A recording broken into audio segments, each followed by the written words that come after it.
聂风，你在凤凰洞里是怎么对我说话的？有种，现在你再说一遍。啊，刚才聂某是因争夺凤血精岩一时上头，所以出言不敬，伤害了一虎师兄，实在抱歉，还望一虎师兄大人大量，原谅聂某。聂风，浩家乃昊天宗主脉，任何时候都要保持尊重，不要再有下次了。啊，谨记师父教诲。啊，宗主，你看这事儿，打算如何处置聂风？既然他已认错，就算了吧。若再犯，必严惩。谢宗主宽宏大量，你还愣着做甚？谢宗主宽仁。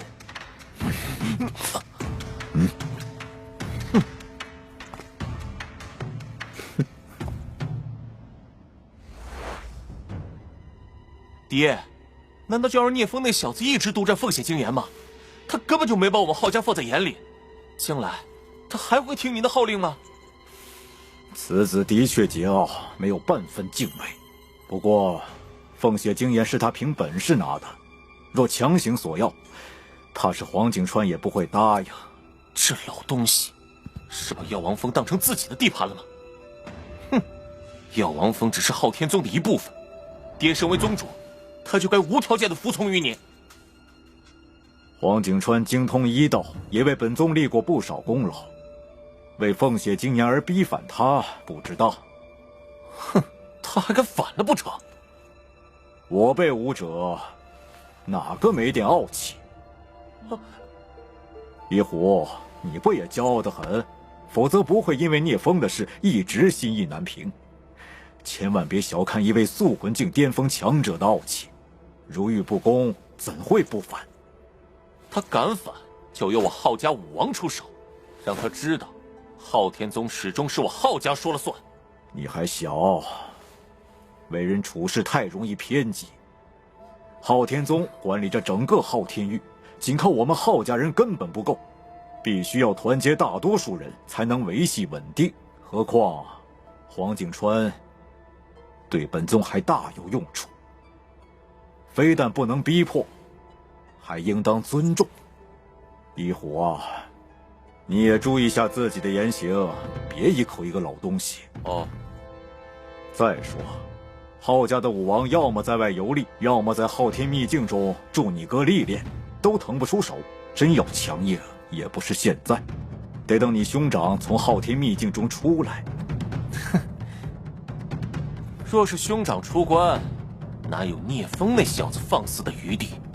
翼龙是天纵之才，将来要成圣的人物，岂能是聂风能够相提并论？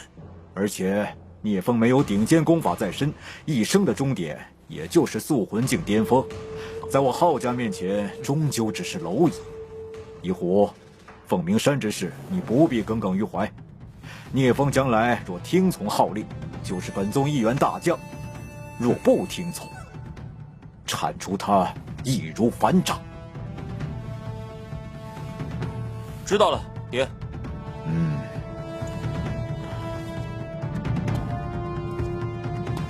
一笔勾销？哼，怎么可能？聂风，除非你这辈子都不离开宗门，否则我必让你血溅3尺。我自己获取的凤炎玉，加上若冰和剑灵峰所给的凤炎玉，共有200多块，足够我修炼3年。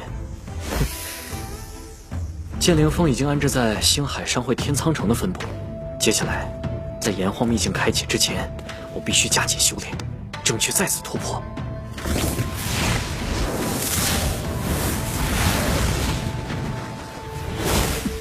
我的修为随时都能够突破素魂境，只是若就此踏入真武道，巨大的精神波动必会引发异象，实在太过招摇。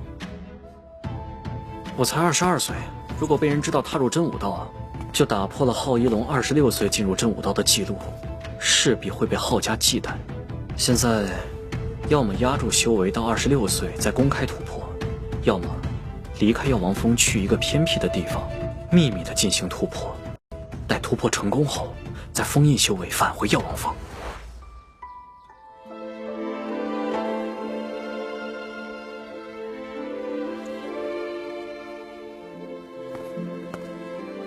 师傅，我打算下山一趟。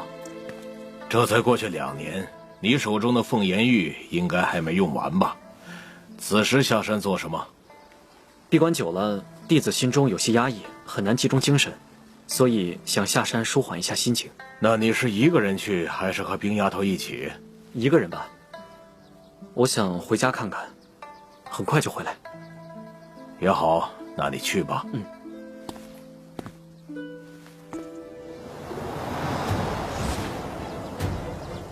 啊？哼！聂风啊，聂风，我还以为你躲在药王峰里不出来。哼，看来你命数已尽。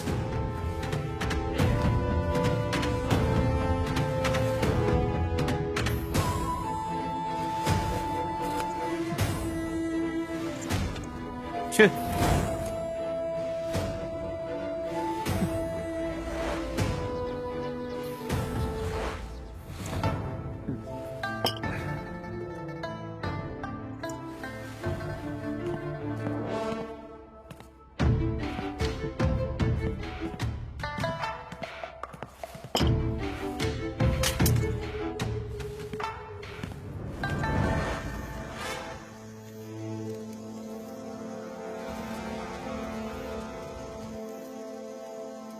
跟了这么久，还不现身吗？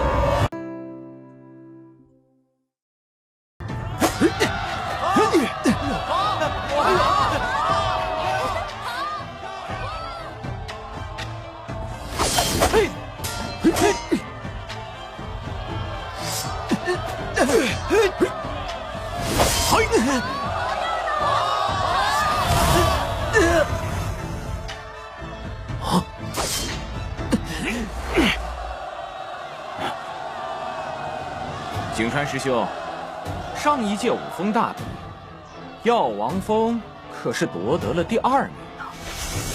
药王峰今年连个真元境巅峰的弟子都没有，应该与前3无缘了吧？排名如何，要比过了才知道。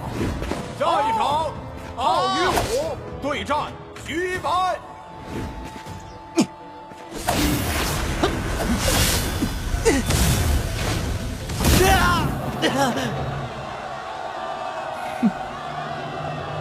聂风，别以为真元境中期你就多了不起，跟我们浩家做，绝对没有好下场。下一场，颜若冰对战张峰。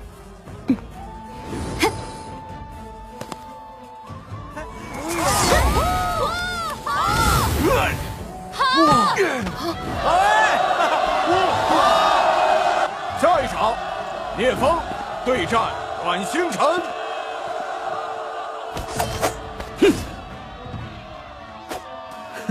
怎么还有真元境中期的弟子？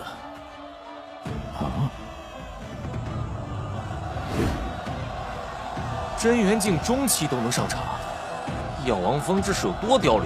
是啊。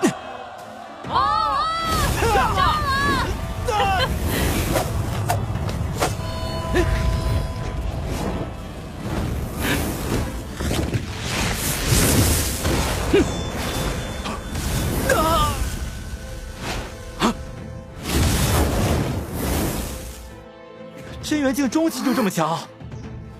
以前从来没听说过这个人啊！聂风，你给我等着！第1轮结束，8人晋级。下一轮，第1场，浩一虎对战岳思明；第2场，浩飞田对战魏雪怡；第3场，浩化元对战颜若冰；第4场，星野对战聂风。景川师兄不必沮丧，聂风和颜若冰能进入8强已是不错。你们怎么这么肯定聂风和颜若冰只到8强呢？景川师兄，你未免太有信心了吧？颜若冰暂且不提，那个聂风和行野之间，可差着2个层次呢。第一场浩一虎胜，第2场魏雪宜胜，第3场浩化元对战颜若冰。浩化元好歹也是个真元境巅峰的武者，颜若冰这一轮也到头了。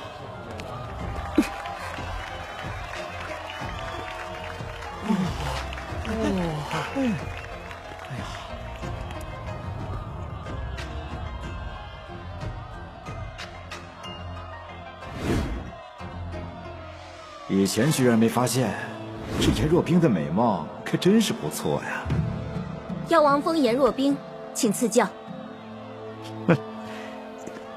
若冰师妹，师兄让你3招，如何？不必，我若出手，你未必能坚持3招。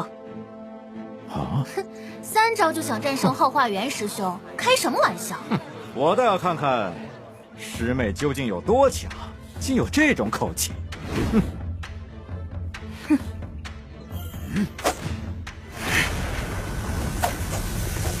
点背红，嘿，乾丁指。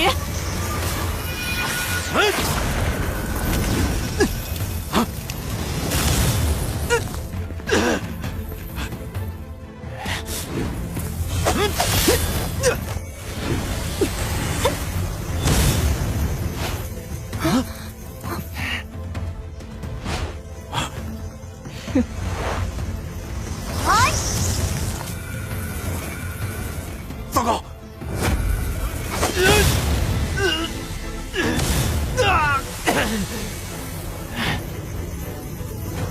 玄冰幻阴印。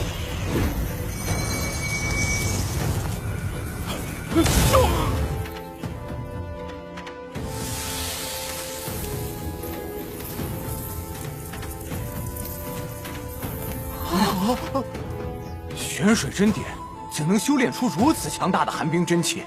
景川师兄，他的寒冰真气如此强烈，是因为他有阴寒属性的特殊体质吧？你藏的可真够深的呀！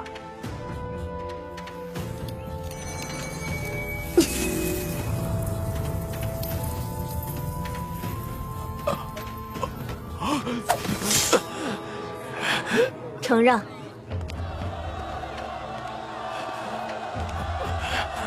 第4场，行野对战聂风。景川师兄，不好意思了，虽然聂风天赋不错，但是对上行野，他毫无胜算。行野实力之强，远胜于普通的真元境巅峰。就算聂风也有特殊体质，他也胜不了行野。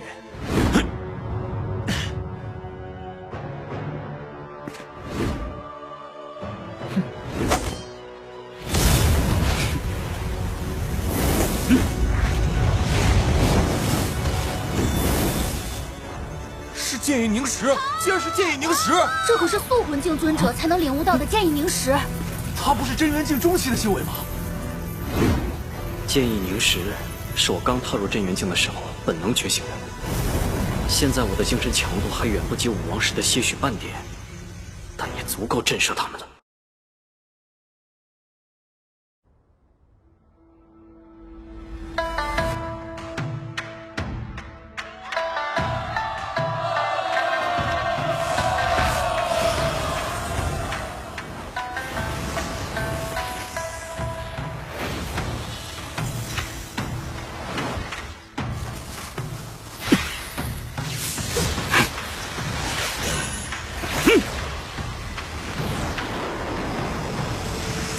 景川师兄，你竟收了2个如此惊艳的弟子，尤其是那聂风，剑道天赋如此出众，日后必成大器啊！还好还好，未来能走多远，还要看他们的机缘造化。若你们知道他们一个是真阳之体，一个是太阴之体，定会比现在更惊讶。至少现在聂风的修为还不够高，这一战行野必胜。没想到这家伙的剑道天赋这么高，若在同境界同层次，我还真不是他的对手。可惜他现在还是真元境中期，与我差2个级别。你有很强的剑意领悟，可惜修为太低，刀剑无眼，你可得当心了。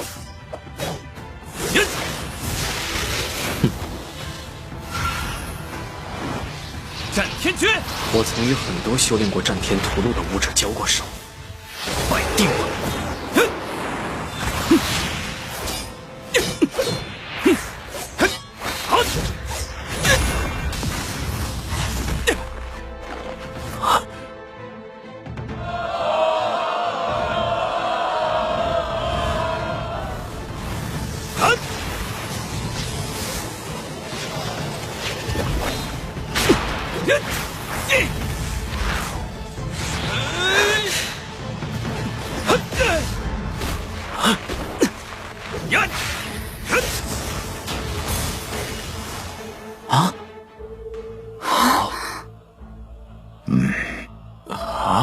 聂风玄火剑法的造诣已经达到登峰造极之境，在他手中发挥出的威力，完全不亚于昊天剑路。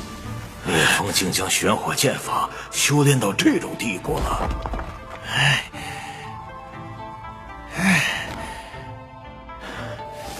风雨连城。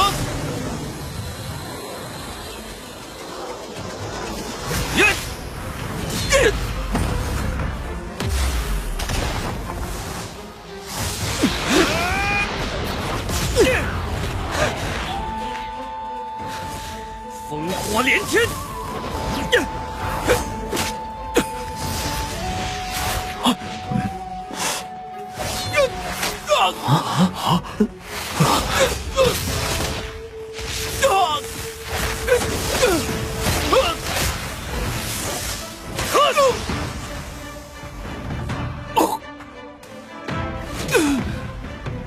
敢伤我？刚才谁说刀剑无眼？既然你怕受伤，直接认输不就好？你，青川师兄，你这个弟子竟如此心狠手辣。星爷有什么想法？难道你不清楚吗？还是说，只能星爷伤聂风？你，宗主，五峰大比，比的是实力，还是比娇贵呢？当然是实力。那就好。如若有人受不了受伤，最好趁早退出。输了就是输了，怎么还能说出这种话来啊？是啊，怕受伤就别参加呀。输了就别狡辩了，让星爷速速退下。星爷，快给我滚下去！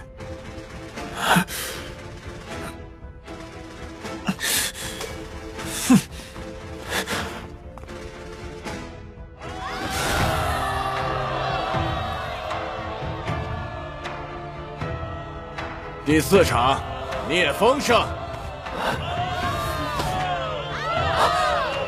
聂风师兄好厉害啊！你和若冰师姐太为我们耀王峰争光了。是啊，这个星爷修为比聂风高这么多，居然还能落败。哼，你不也是一样，跟聂风越2级击败？那是意外，他只不过是碰巧破了我的昊天剑路。昊天剑路是我昊家绝学，代表着昊家的威严。你用昊天剑路都能被人越2级打败，不是更丢人吗？哎呀，好了，虎哥，你就别说我了，还是想想怎么对付聂风吧。哼，我可是昊一龙的亲弟弟，除了我哥以外，本宗年轻一辈谁是我的对手？那是，那是。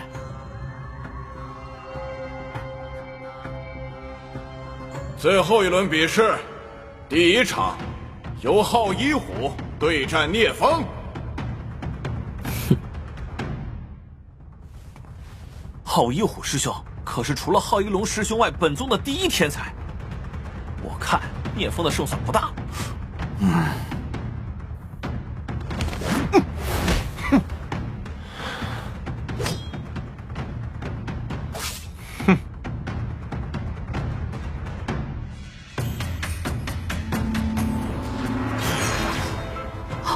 师剑意。唉，聂风这下凶多吉少喽。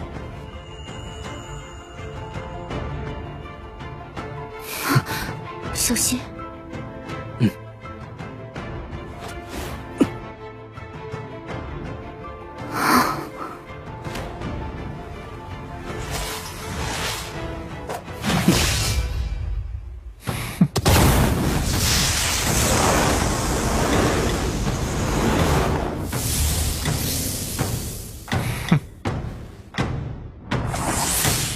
昊天峰昊一虎，请赐教。药王峰聂风，请赐教。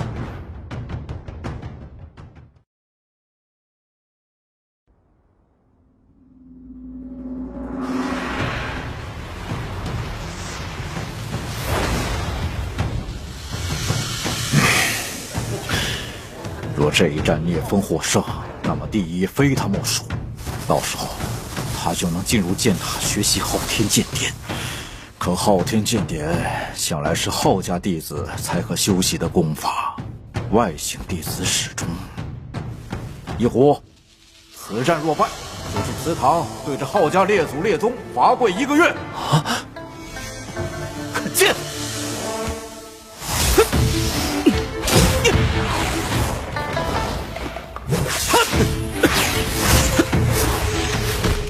玄火剑法，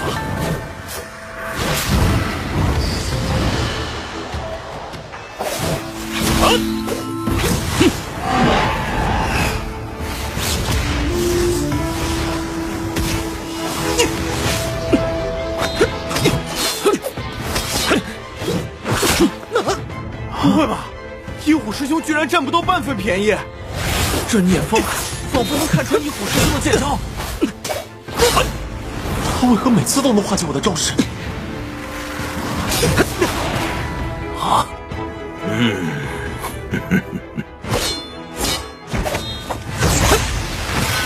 这个聂风在剑道领悟方面明显胜出一虎许多。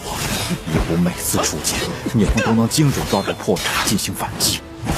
你们可不知道我对昊天剑有多了解。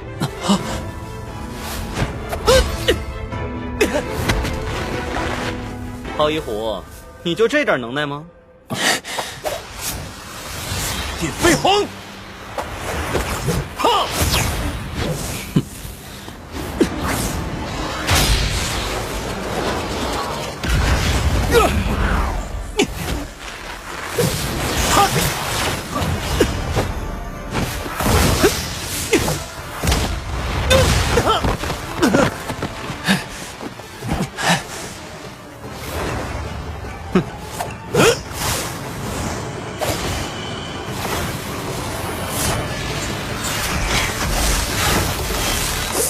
乾坤，气满乾坤虽然剑气密布四周，但每招剑气的威力都不强，只是数量多而已。隔岸观火，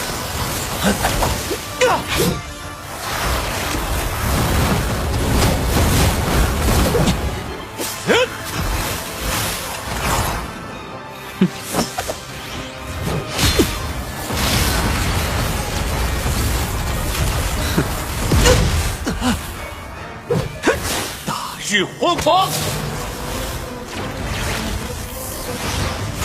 果然是这种。南阳落日。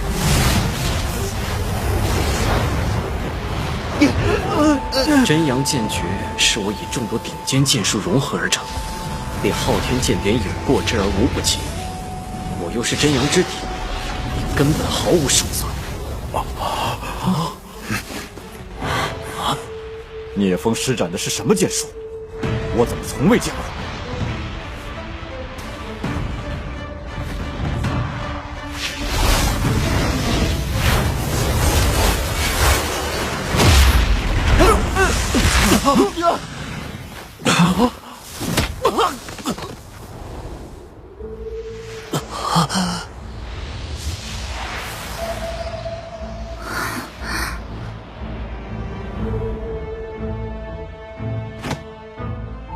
无需再战了吧？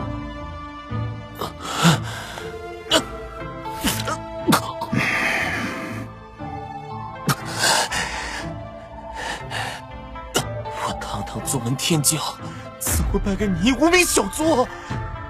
哎呀！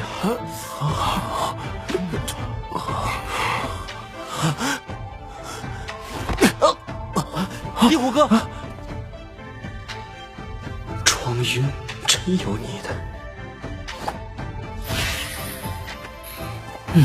你刚才施展的是什么剑术？黄景川可不会这样的剑术，谁教你的？什么？这么厉害的剑术，竟然不是昊天宗的？不会是别的宗门派来的卧底吧？还好我谨慎，没有施展紫阳宗的绝学。这是我自创的剑招。这怎么可能？自创的剑招，真元境就能自创出如此厉害的剑招？昊天剑典可是1等1的剑术，他被昊天怎么可能会被随便创出的剑招破掉？你难道不解释一下吗？这有什么好解释的？聂风刚才使用的，既不是紫阳宗的焚天剑典，也不是万剑宗的万剑罡气，世间没有哪个剑术能与之匹配，足以证明这个剑招只能是他自创的。他这般年纪，这等修为，怎能创出如此玄妙之剑招？我看八成他有什么奇遇，或者入了什么遗迹，获得了某种失传的上古剑术吧。这确是我自创的剑术。聂风是难得一遇的剑道天才，我相信他说的话。你先下去吧。总算蒙混过去了。聂风如此厉害，看来我们药王峰这次终于不用垫底了。哎，不但不用垫底，还很有可能是第一呢。不对，第一、第二都是我们的。听说上一次这种光景，还是在800年前呢。800年前？要是一龙师兄在，这个聂风绝不可能有。嘘。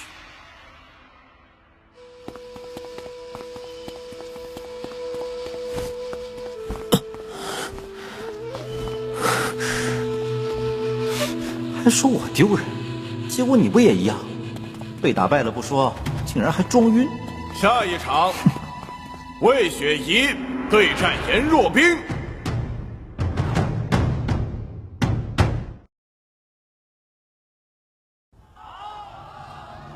下一场，魏雪怡对战颜若冰。魏师姐身为荡天峰主脉弟子，不但身份尊贵，天赋绝佳，长相也十分出众，绝对是咱们昊天宗的第一美人。第一美人，我觉得还是颜师姐更美些，特别是她的气质，冰山美人呢。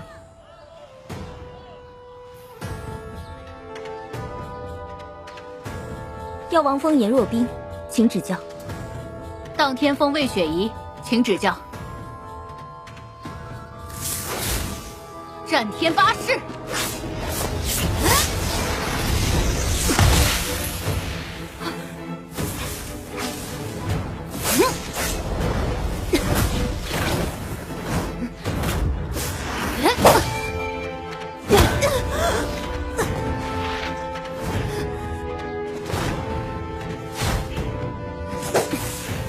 玄冰指。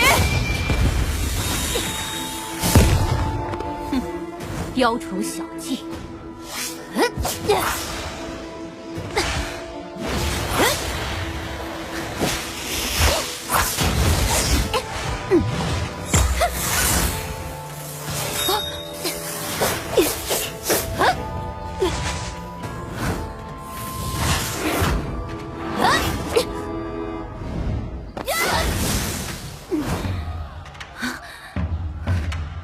我虽然斩断了他的指劲，却无法阻止寒气入体。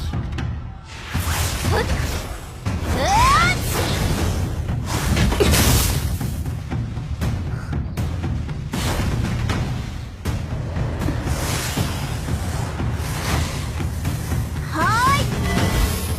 玄冰幻阴烟。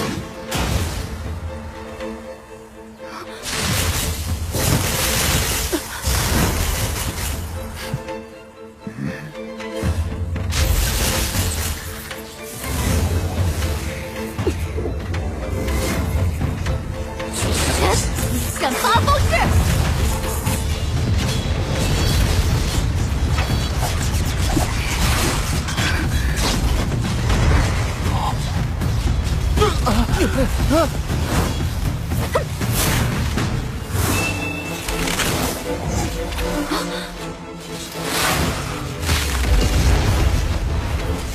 糟糕！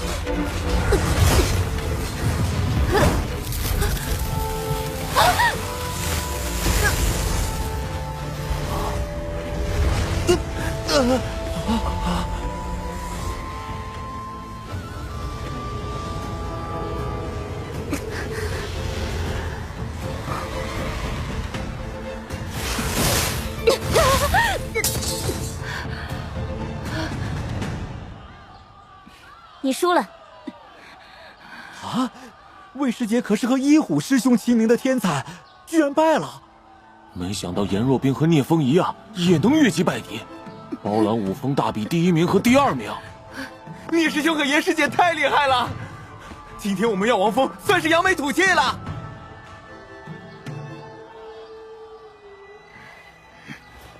聂风、颜若冰，若他们成长起来，日后必会壮大药王峰。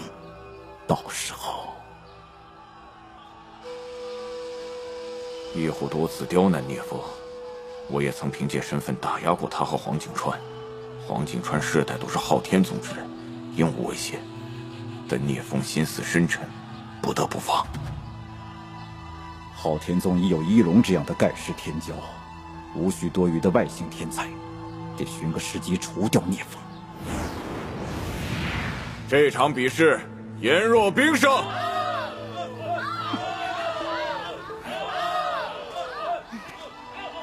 下一轮第1场，聂风对战颜若冰。如果颜若冰赢，只要他加入昊家，昊天剑典就不算外传。我认输。什么？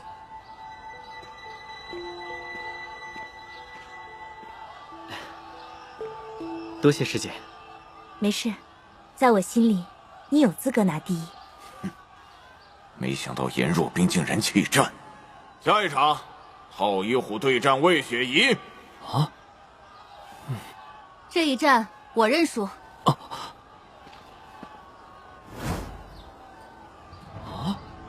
你还要再战吗？现在只剩第2名可争，对我来说意义不大。我弃战。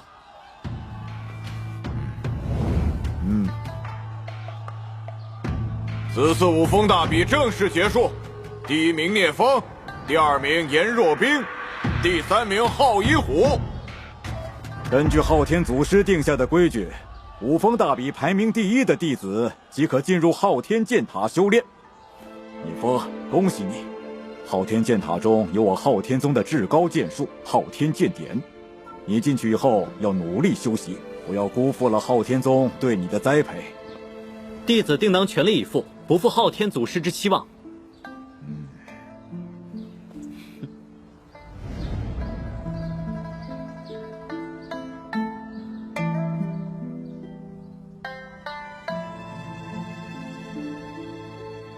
昊天祖师将昊天剑典分成3个部分，置于塔内的3层中，每一层都有3个关卡考验。通过第1层的所有考验，你就能获得昊天剑典真元篇；通过第2层、第3层的考验，则能获得素魂篇和真灵篇。每一场考核的难度都很大。你虽然是真阳之体，拥有越级对战的能力，但还是要小心应对。师父放心吧，我有把握。既然你有信心，那就大胆进去闯关吧。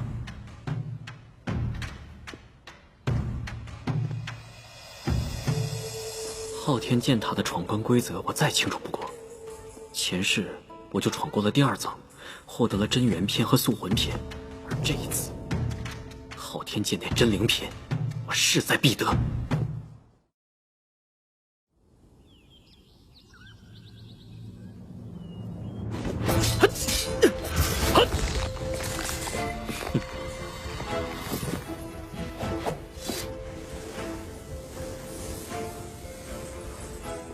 真元篇的御剑，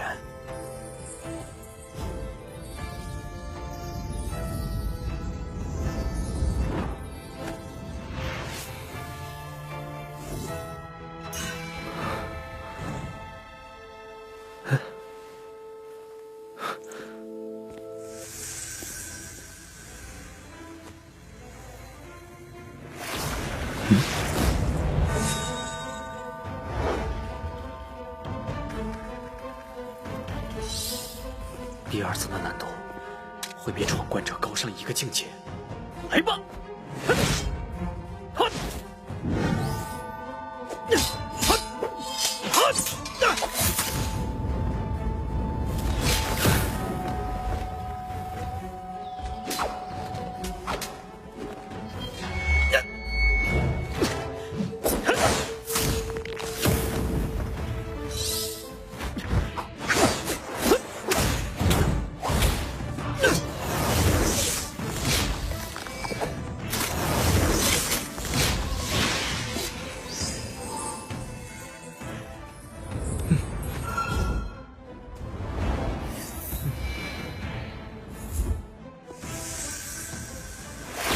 第三层难度会高出2个境界。前世我就止步于此，今生我绝不会输。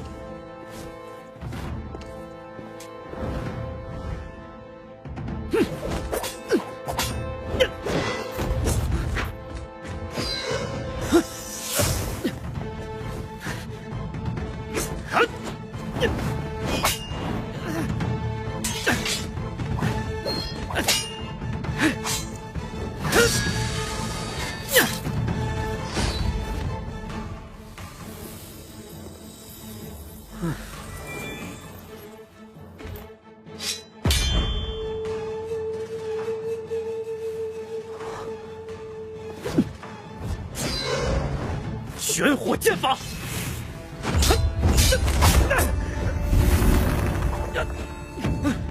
他竟比皓一虎还强。残阳落日，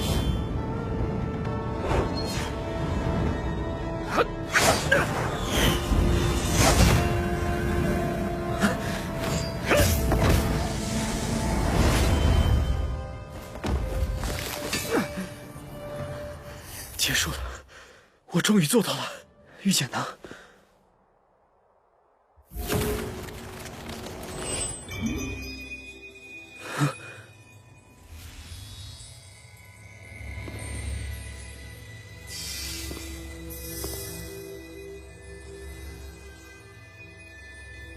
为何此人如此眼熟？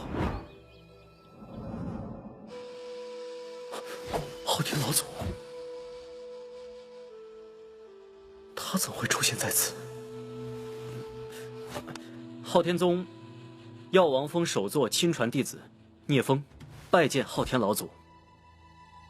没想到还真有人能够闯过剑塔9关，而且还不是我昊天的子孙。为何在他身上感受不到气息？听说修炼到5圣境界之后，精神意志便可凝实显化，称之为显圣。现在的他，难道只是精神意志？我虽不是老祖您的子孙，但也是昊天宗弟子。一直以来，我最崇拜的人就是老祖。你不是我昊天的子孙，也就没资格学习完整的昊天剑典。我们昊天宗不需要外星天才。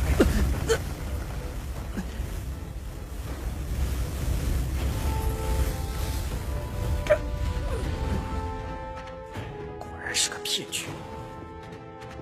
如果你只闯过前2层，将会是我昊家的得力战将，但你偏偏闯过了第3层，足以威胁到昊家根基，所以就此安息吧。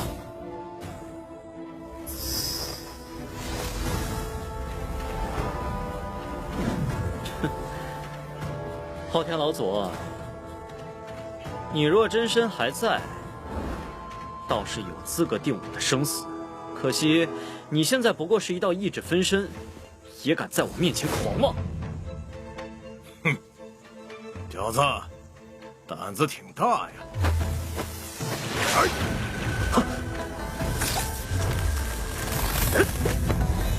炼苍穹，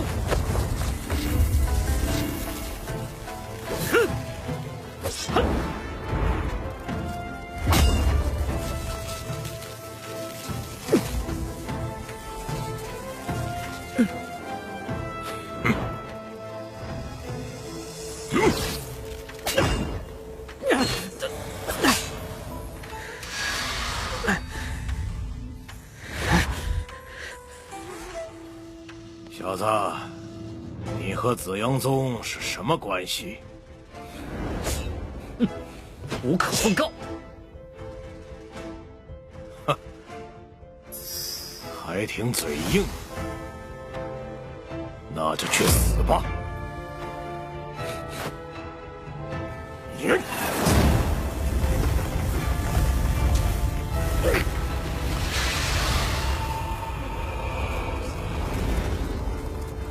不好！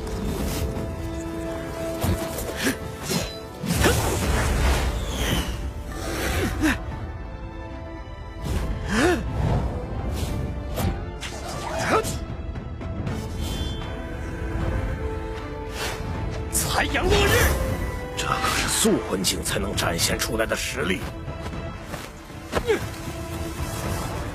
紫电飞鸿。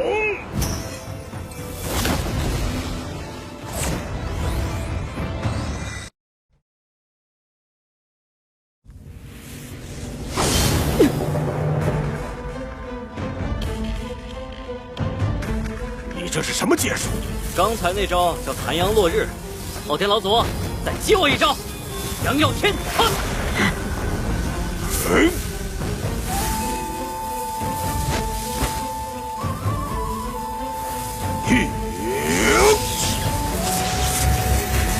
剑破苍穹。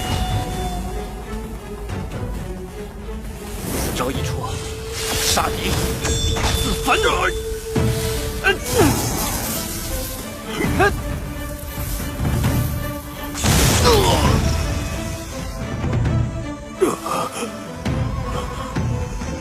怎么可能？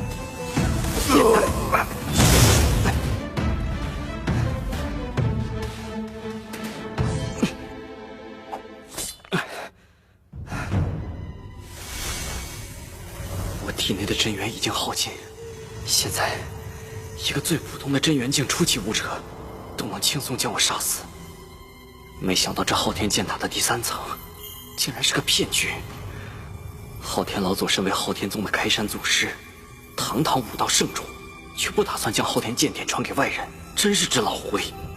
他定是想着，若是外姓弟子闯过1、2层，昊家还能掌控，作为战将培养不会产生威胁；若能闯过第3层，将来如果脱离昊家掌控，就会成为昊家忌惮的存在。最好的办法就是将其扼杀。但是想除掉我，没那么容易。刚才是他的意念，那他的真身，按理说2000多年了，昊天老祖应当不在世了吧？前世，我和昊天宗斗了多年，把昊天宗压得抬不起头来。那种危急形势下，昊天老祖都未现过身。他若还在世，我将避无可避。算了，目前只是猜想，不如先在昊天宗待着。想从昊家手中取得昊天剑典真灵篇，还得另寻他法。哎呀，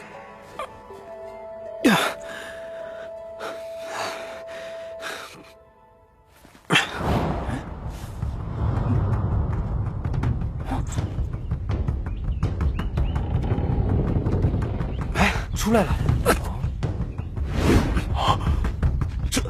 你怎么伤了元气？师父，我本想获得完整的昊天剑典，可这第3层的难度实在太大。这，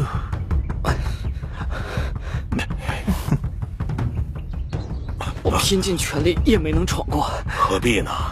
得到昊天剑典的真元篇和素魂篇已经不错了。若损了武道根基，可划不来。回妖王峰，我帮你好好调理身体。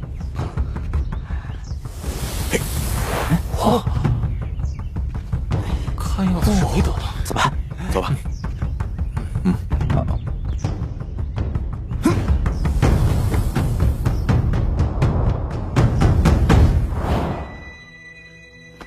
宗主，下去吧。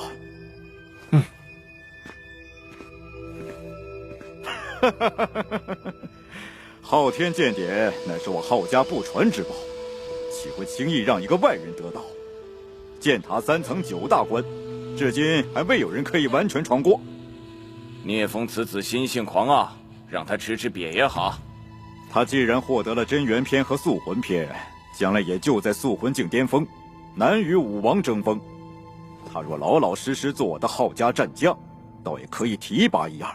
如若不然，自那之后，师父拿出许多珍稀药材为我调理身体，很快我便恢复了元气。不但如此，我的体质也比之前增强了许多。经历了这一次五峰大比，我彻底明白，想让昊天宗交出昊天剑典真灵篇，基本不可能。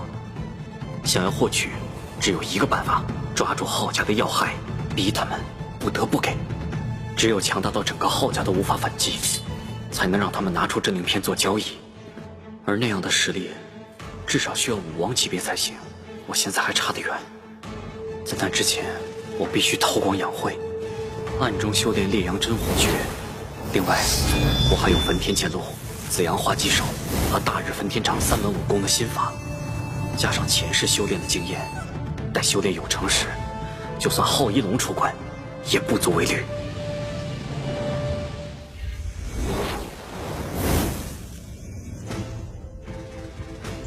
这封印秘法着实不错，师父和若冰都没看出我已经突破到了真元境巅峰，还以为我在真元境后期。凤鸣手，在九域大陆的中央，有一个名为炎荒域的地方，在那里有许多古迹和秘境。我前世获得的那颗神炎珠，便是出自炎荒秘境。历来，修为达到素魂境或者真灵境的武者，若想要再进一步，若非领悟各种武道真意，只有寻找强化神魂的宝物才能提升。8域中，能够强化神魂的宝物少之又少，但炎荒域的古迹秘境中却有很多。其中，凤鸣山便是传闻中上古神兽凤凰的栖息地。那里的火焰异常澎湃，有着别于他处的天地规则，连真灵境武王都无法踏足。每隔一段时间，那里便会响起凤鸣之声，传遍整个9域大陆。凤鸣的时间，有时相隔100年，有时仅相隔数年。每当凤鸣声出现时，凤鸣山的规则就会减弱。到那时，武者的修为越低，反而受到的压制会越弱。在凤鸣山的山巅之上，有一个凤凰洞，洞中每隔数年就会孕育出一枚形似凤凰的火种，人们称之为凤血精炎。对火焰系武者而言，凤血精炎是十分难得的宝物，若将其炼化，就能大大增强操控者的实力。素魂境便可越级对战，如果让凤血精炎吞噬火焰进化，进化后能发挥出可怕的威力，越级对战武王都不成问题。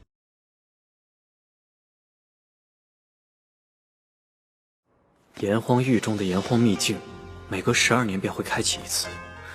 我前世进入的时候36岁，得到了宝物神炎珠。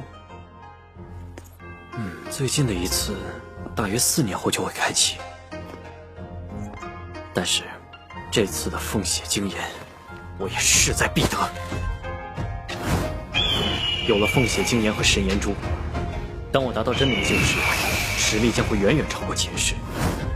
如果再能得到昊天剑典真灵篇，悟出真阳剑诀的第40剑招，到时候，就算面对诸多武王，都可无惧。师弟，师父让我们过去。来了。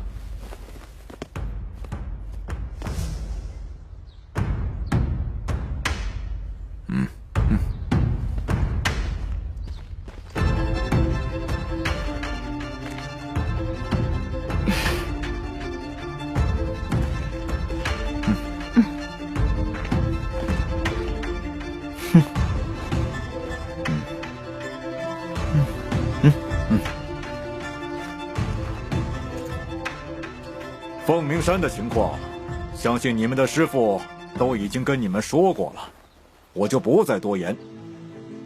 记住，这次是八大宗门天骄的一次较量。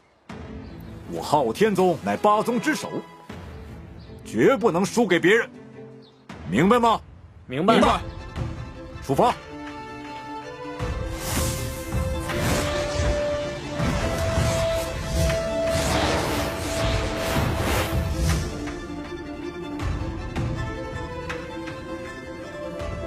凤鸣山上一次出现凤鸣还是在100年以前，所以这一次凤凰洞内肯定孕育出了新的凤血精岩。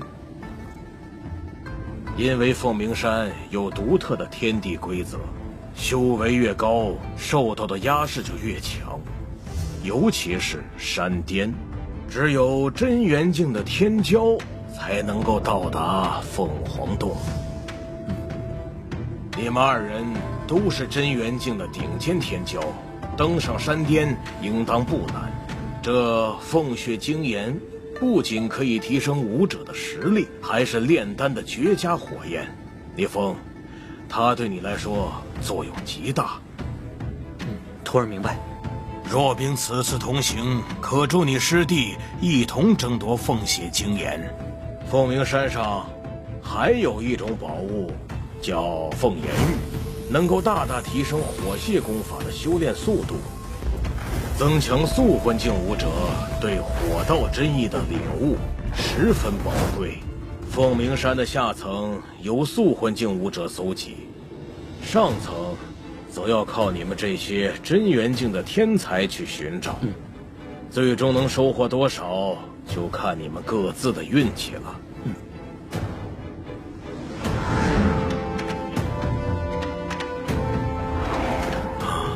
那里就是凤鸣山，因为上空有限制，所以不能飞行。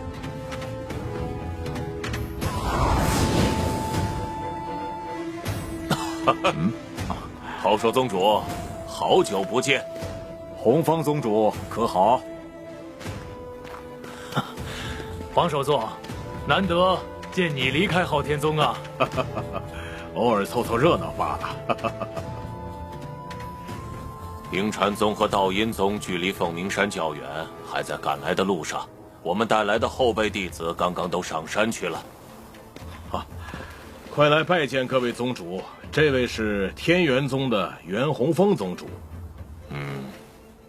万剑宗的剑空痕宗主，邪王宗的王定武宗主，还有紫阳宗的蓝化阳宗主。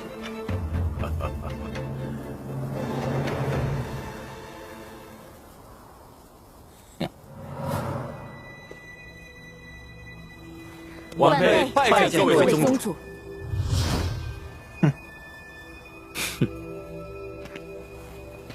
既然他们武宗的弟子已经开始登山，咱们也别落后，去吧。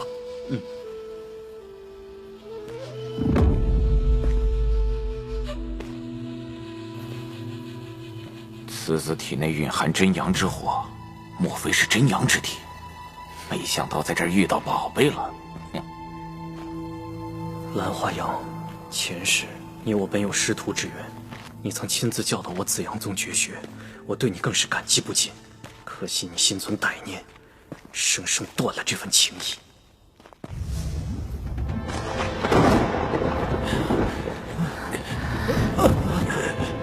若冰是太阴之体，与这山的火焰气息有些相克。我没事。没事。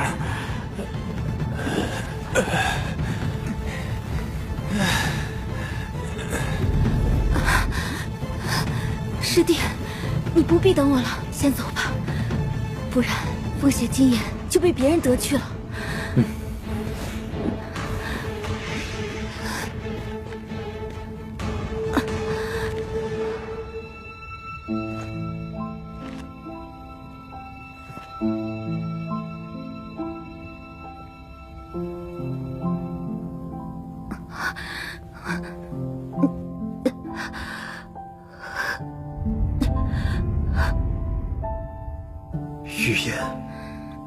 虽然我有烈阳真火诀，可以抵挡这里的压制，但似乎已经到了极限。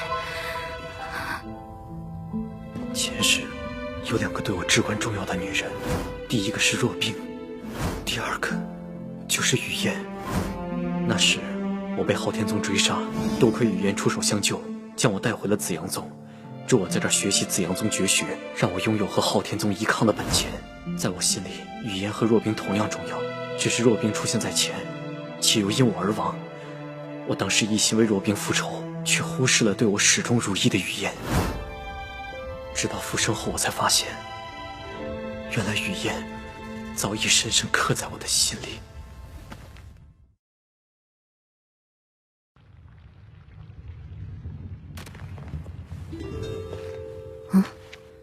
此人为何有一种似曾相识的感觉？你是何人？在下昊天宗药王峰首座弟子聂风，见过雨嫣圣女。你认识我？聂某早有耳闻，雨嫣圣女是8宗天骄弟子中位列巅峰的存在。我如此出名吗？聂公子，我看你体内有极强的火焰气息，甚至超出了真元境的力量。看来，凤血精炎，聂公子是势在必得了。那是，凤血精炎是我囊中之物。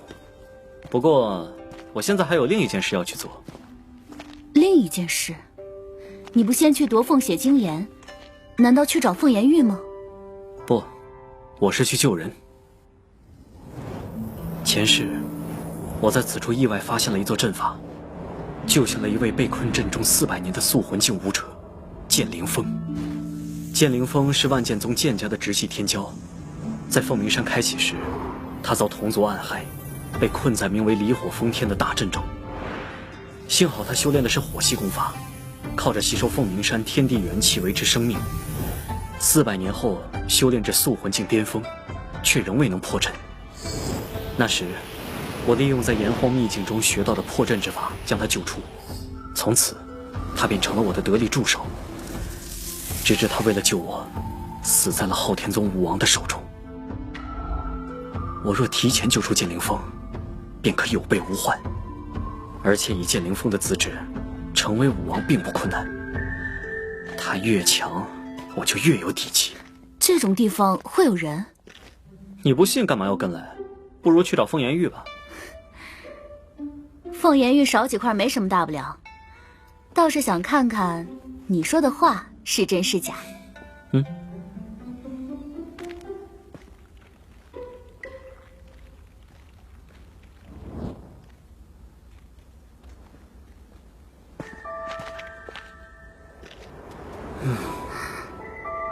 如此隐秘的地方，他怎么会知道？就好像来过一般。可上一次凤鸣山开启还是100年前，那时他还没出生吧？你怎么知道这里有个山洞？又怎么知道里面有人？我师父告诉我的，困在这里的是他朋友。光凭口述你就能找到这里？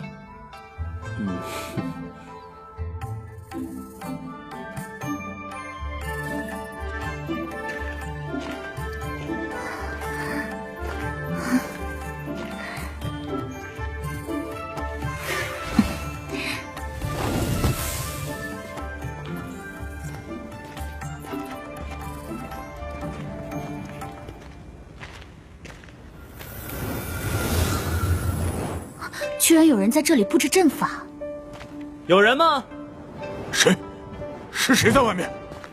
我乃昊天宗药王峰首座黄景川的亲传弟子聂风，请问需要帮忙吗？黄景川的弟子，黄景川都成了药王峰的首座吗？我被困在此地太久，都不知现在是何年何月了。能再遇故人弟子，已是宽慰。但你帮不了我的。这座阵法只有武王才能破开。这是离火封天大阵，别人解不了，但我能。当真？请阁下稍等，1个时辰后，此阵必破。我剑灵峰竟还能重见天日！我倒要看看你如何破阵。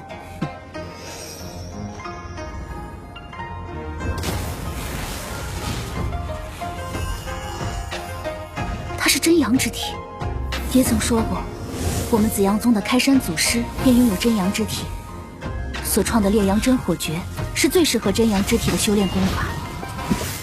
他若是我们紫阳宗的弟子，该多好啊！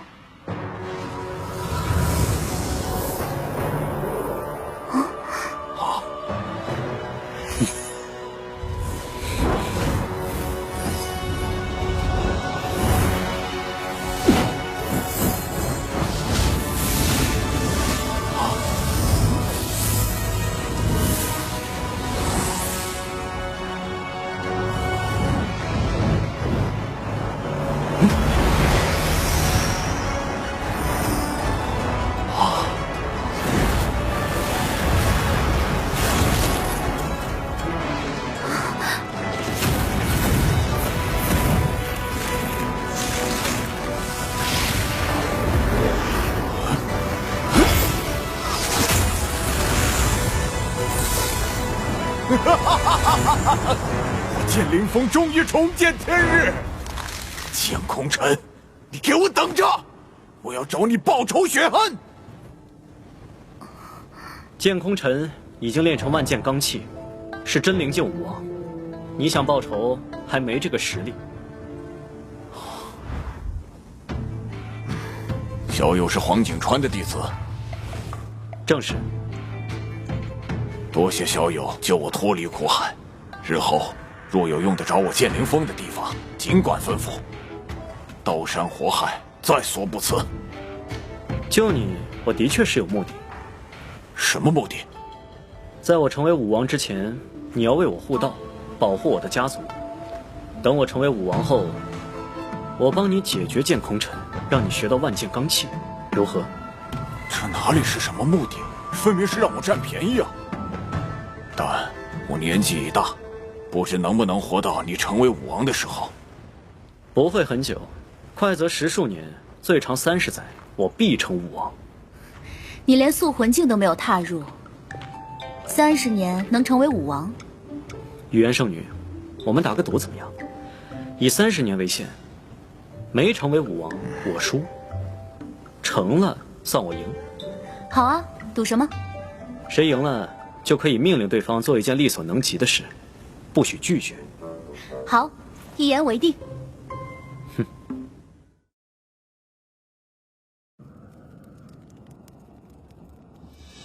虽然我已年过400，但几十年的时间还是有的。倘若这小子真能拿到万剑罡气，那突破真灵境于我而言轻而易举。小友，现在需要我做什么？你在凤鸣山待了这么多年，对这里的规则压制应该已经适应了。我需要你尽己所能寻找凤颜玉，这样的话就能加快我的修炼速度，也能更早成为武王。这个简单。有他替我寻找凤颜玉，我就可以专心炼化凤血精炎了。你是真阳之体？其实，你的体质进入昊天宗有些埋没了。我紫阳宗的开山祖师就是真阳之体，他留下的武道传承最适合真阳之体修炼。如果你加入我紫阳宗，必然会有大作为。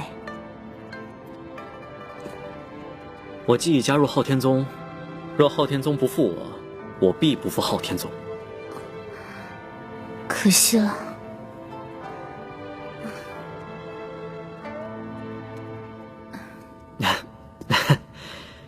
就算是在昊天宗，我一样可以登上武道巅峰。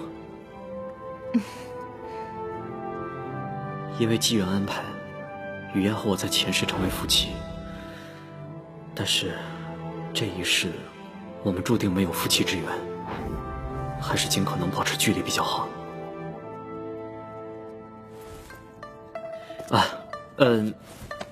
雨嫣圣女，在下要前往山巅争夺凤血精炎，告辞了。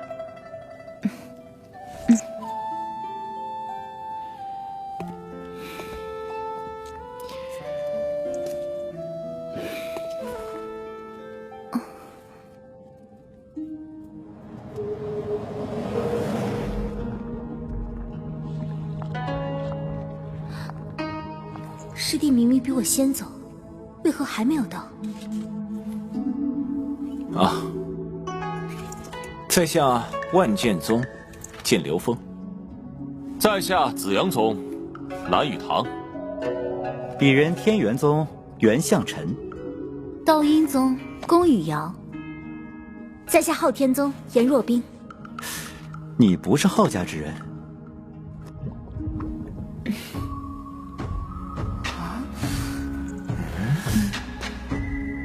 请问诸位有没有见到我的师弟聂风？他应该比我更早登上山巅。目前登上山巅的，就只有我们5人。不可能啊！以聂师弟的资质，应该比我提前上来了。或许是你对他的期望太高了。严姑娘，在你之前，的确没有昊天宗弟子上来。你那师弟定是去找凤颜玉了。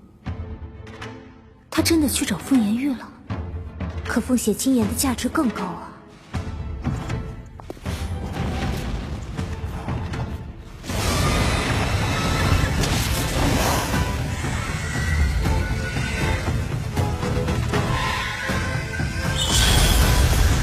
这就是凤血晶岩，不错。凤血晶岩与我冰属性天生相克，不过这东西对聂师弟帮助极大。既然他不在，那我替他争。哼，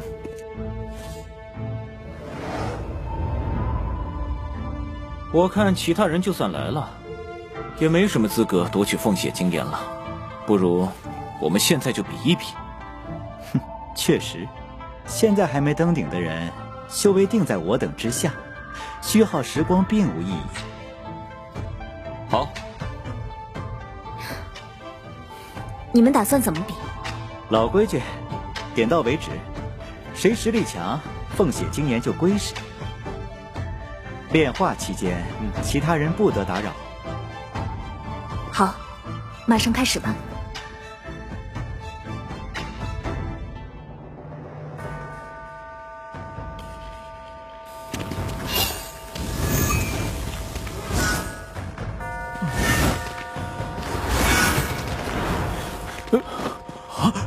这是哪宗的弟子？速度竟如此之快！从那个方向来，刚才干嘛去了？糟了！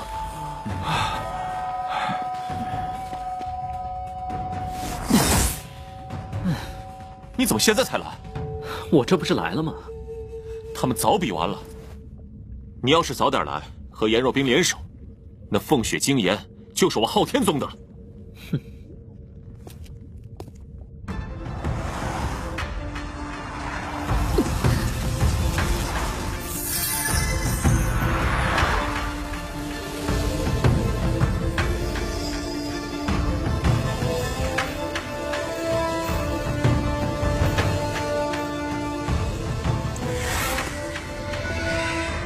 看来比试完了，已经进入了炼化阶段。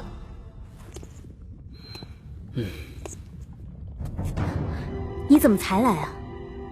我没能争到凤血晶岩，他们实力太强了，特别是道阴宗的宫羽瑶。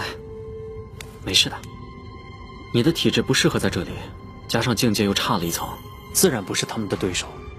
我之前去做了点事，所以耽误了些时间。不必再炼化了，这凤血晶岩是我的。狂妄的小子，现在才登上山巅，有什么资格染指凤血晶岩？雨瑶姑娘，你安心炼化即可。想要打扰你，得先过我这关。区区真元境后期，哼，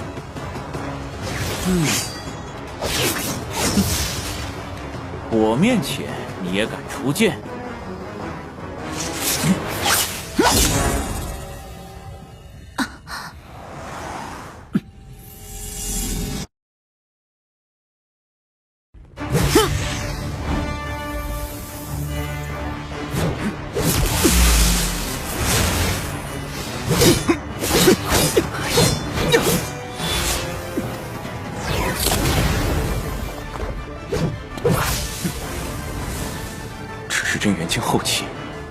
此实力。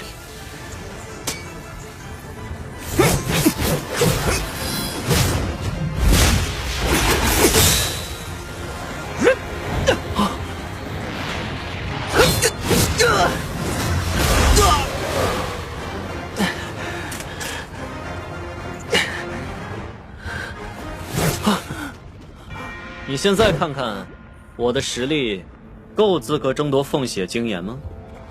够。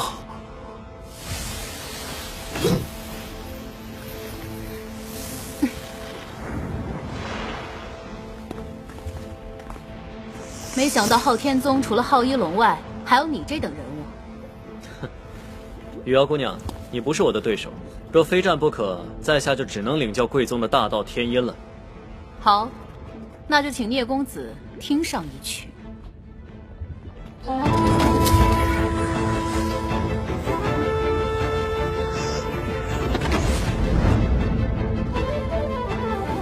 是精神空间。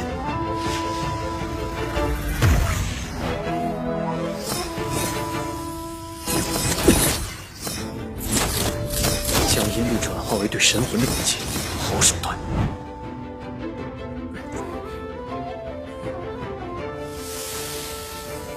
之前宫羽瑶对战剑灵峰他们都没有动用精神攻击，现在却开启了精神空间。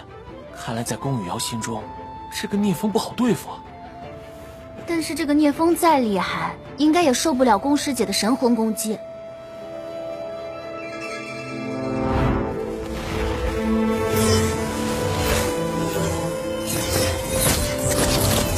看来以真元境后期的实力和他对战，胜算略低呀。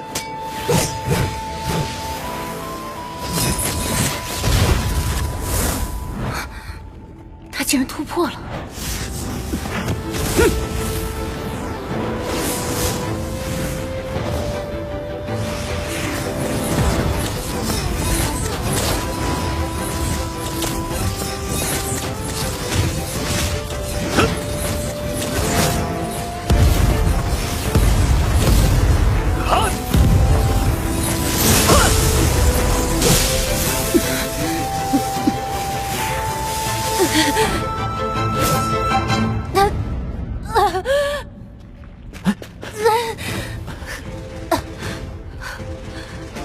宫姑娘，你没事吧？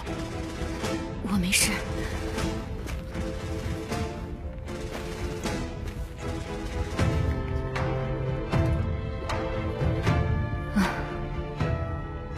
我败了。啊！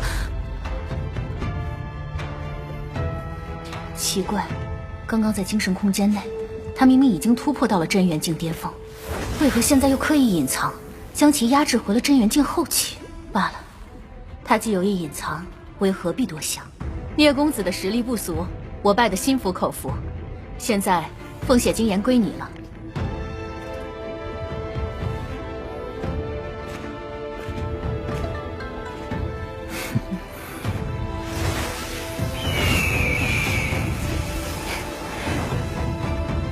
我就知道，你若出手，一定成功。等等。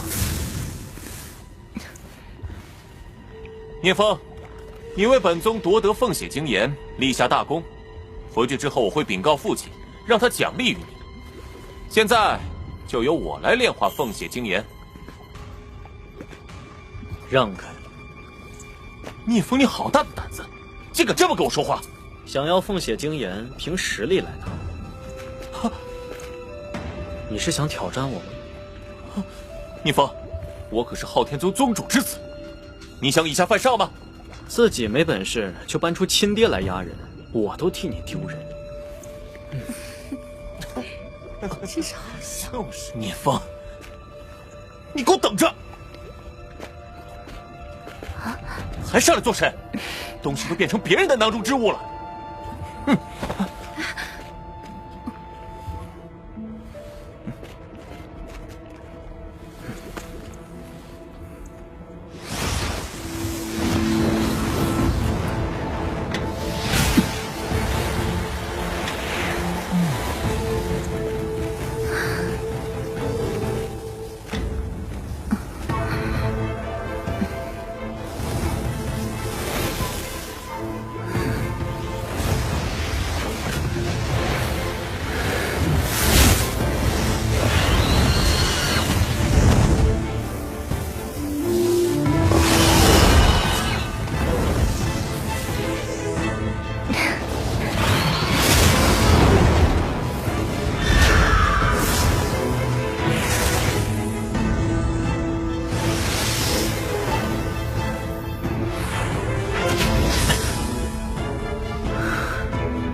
有了真阳之火的滋养，凤血精炎的威力会愈发强大。